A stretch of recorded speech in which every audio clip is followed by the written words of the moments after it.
Do you have any remorse for your crimes? Of course I do. Okay. Are you kidding? Like, stupidest thing a human being can do is, first of all, I didn't need to do any of it. I didn't. I genuinely didn't need to. Probably could have been Zimmerman. I would have otherwise. been Zimmerman. I would have. I was going to say something so bad. Anyway, I could have curb stomped. Save it for 10 o'clock. Yeah, I would have curb stomped Zimmerman 10 ways from Tuesdays with my freaking eyes closed because I was running against a senile candidate who was like 68 years old, fourth run for Congress, if I'm not mistaken. I was 34 years old. I was running circles around him. Like, he was frail and old and just, but I regret it because I didn't need to do it. But my ambition and my insecurities took over. I was also fending off a primary opponent or a potential primary.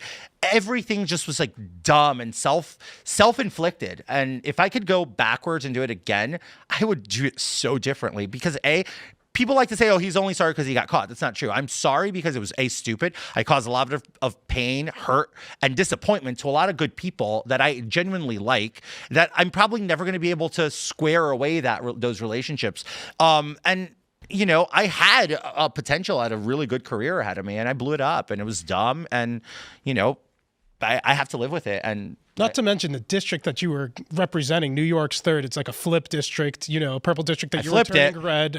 Long Island, one of these important districts on a super slim majority that the House had. No, I was part of giving the House a majority because they messed up all over the country, but then New York saved the majority. Became crucial. Yeah. And, you were one of the supporting votes for Johnson, who I think was struggling to get the speakership at the time. I was one of the ringleaders to create the consensus was created. Nobody likes to talk about the facts here. The consensus for Speaker Johnson was created by me, Lauren Boebert, and Matt Gaetz. I don't care what anybody says. Speaker Johnson was just Congressman Johnson. We were going through Jim Jordan, Steve Scalise, Tom Emmer, and nobody would get a consensus. Oh, you did this or you did that. And there was like the tribes, right? The families, as we call them in the conference. I went up to Johnson right off the bat and I said, you need to jump in. He's like, oh, I can't do this. I said, dude, you're the only person in the conference everybody likes. Nobody has quarrels with you. And he's like, I can't do this. I look up to Jim and to Steve. They're like big brothers to me. I'm like, sure, Mike, but you need to do it. So I insisted. After it all went to crap with Mike Johnson's, with what's his name? Jim Jordan's 3 votes on the floor. He texts me, I guess, like 2 or 3 days later in the morning after we recess and go home. He's like, George, I appreciate all the encouragement, or something along those lines. I appreciate all the encouragement. I've decided to throw my hat in the ring. Do I still have your support? I literally goes like, let's effing go. I call Lauren Boebert. I think it was like 6 o'clock in the morning because I'm that guy. Like I have the energy I'm up. So I'm like, she's like, what happened? Who died? I'm like, nobody died. Mike's in. She starts screaming on the other line, and that was off to the races. Do you resent Johnson, the Speaker Johnson, after everything that passed? No, not at all. No, you know what? I did for a while because I was feeding into the hatred inside of me that was really poisonous. And I did say some things that I completely regret and take back. And I've told him that very much personally and publicly. I've spoken about it. I think Mike Johnson did what he thought was the right thing to do, is to let people vote their conscience. And people thought in their conscience that, they were so self-important that they were perfect and I had to go. And here I am. I can respect it, but I'm a little disappointed. We were talking about this just a moment ago, the lack of unity. Matt Walsh has been on the receiving end of heavy criticism for the past several weeks because he said he's willing to unite with anyone on the right to defeat the evil on the left. And he said this after Charlie was killed and everyone praised him. He said it again after these group chats got leaked, and now he's getting flack. And I'm just sitting here being like, okay, I hear you, moderate conservative Republicans, that you don't want to unite with, say, Nick Fuentes or whoever. But when George Santos was in Congress, all of these same people, not literally all of them, but a bunch of conservatives are like, nah, fire him. And I'm like, they have Ilhan Omar and Rashida Tlaib and these other people who say awful things and are very, very bad, and they unify no matter what. No, it's true. It's no matter what. I mean, look, they're backing Jay Jones in Virginia. They're backing that guy with the Nazi tattoo in Maine. Jay Jones. Oh, the accidental Nazi tattoo that's covered up with dogs now. Yes. Like, dude, you put dogs over the Nazi tattoo. Like, you're a really bad dude. Okay, poor dog. Let's just lay that out. Jay Jones said he wanted his rival's children to be murdered. Yes. And if he had the option, it was that famous, it's what do you say, Hitler, Pol Pot, and the Republican speaker, and I had 2 bullets. He said that he would shoot the Republican twice.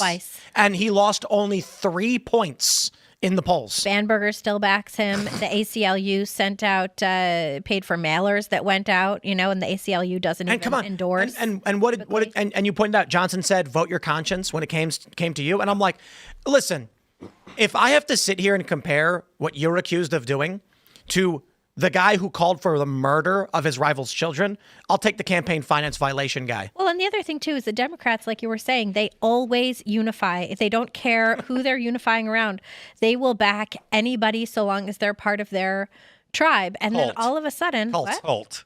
Yes. Tribe. We have a tribe. They have a cult. Right. They have a cult. But they're but they're like looking at a mirror, so they're like, "Oh, cultist." I'm like, I know. You're looking at your reflection. But it's crazy, and now we have people doing all this infighting among the conservative side, and it's like, guys, they have guns. Like, they're killing our guys. They killed Charlie. They killed children. They killed Christian children. Schools. They're doing all of this stuff, and we're just like, yeah, but a bunch of kids said some goofy stuff on a text. I'll say this about the kids in the schools. I'm going to try to steel man as much as I can, because when you go that direction, they'll then try and claim that white supremacists are right wing. So I say, okay, hold on. The alleged assassin in the killing of Charlie Kirk. The ideology is identical to Ocasio-Cortez, who went on the House floor and smeared Charlie Kirk's good name, like a week after he was murdered. Mm-hmm. Absolutely. The concern that I have is that the No Kings protesters on the street saying kill ICE agents, the far left and liberals who are shooting up Tesla, it is the exact same ideology as the mainstream Democratic Party. Now, when they say the right has their extremists, no, hold on there, gosh darn a minute. There is no moderate conservative with an extremist ideology. It doesn't exist. If you come to me and you say, why don't you condemn the evil white supremacists? Done. Literally everybody does. Charlie does. Trump does. Everybody. But when it comes to the far left extremists, they say, sure, it was bad, but he was right ideologically. Well, they also, in their studies, they say that jihad is right wing.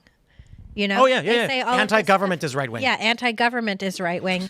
And they don't include Tesla dealerships. They say that's economic crime. They say that the riots, terrorism. The BLM riots, wasn't left wing. Right. They say, left because is only when they're Marxist. Nationalist or something. Yeah. Right. So they're very specific about what they classify as left-wing violence because they don't want to. Yes, exactly. They get to cherry pick. We don't. Like they pigeonhole us to their narrative. But when we try to do the same back, no, that's not. It's like when the transgender dude in what was that, Ohio or no, the one from 2023 that went into the Christian school, Nashville, the Covenant. Was that Nashville? Covenant Presbyterian. There you go. So that was a girl. Audrey Hale. Was it? Audrey it was Hale. A trans person Yes. who was completely out of their rocker, like.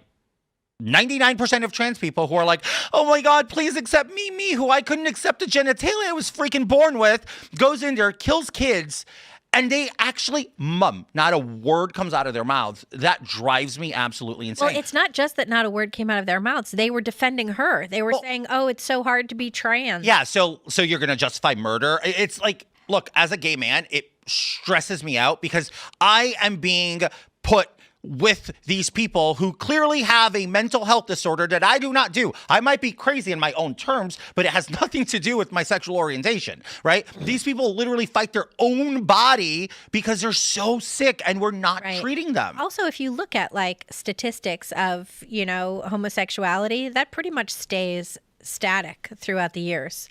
Throughout the decades. Trans goes up and down. Because it's a fad. Because it's a fad. It's like, I remember when I was in high school. It's a social contagion. When I was in high school, I remember this year, all the girls went lesbian.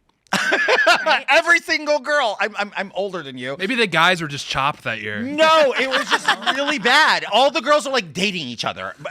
All of them are now married with kids and children. I'm like, oh, okay. So I guess it was a fad. Is TikTok. There was a 4-year lesbian thing when I was in college. It was like my point, so it's just like, I think this is it. But the problem with this, it's so demonic and dangerous. Like I literally see these videos of little boys with their mothers and like getting injections, hormone blockers. I'm like, it is demonic. Tim Burchett shared one the other day and he literally quipped it demonic. I was like, Yeah. I had goosebumps watching And the it. Charlie Kirk assassination happened so quickly after the shooting of the Catholic children in Minneapolis. in Minneapolis that people almost memory hold it. But if you take a look at the illustrations in that man's journal, you will see that his self-portrait is that of Baphomet. He sees himself as a demon, and he was clearly possessed.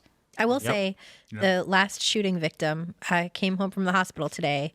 The 12-year-old girl who was shot in the head and they had to remove part of her skull. She came home. Yeah, it's a long road to recovery, but it seems like a little bit of a miracle going It's actually on. good news. It's really good news. Yeah, amen. Thanks for checking out this clip from Timcast IRL. Make sure to watch the show live Monday through Friday at 8 p.m. Subscribe to this channel, and we will see you all there.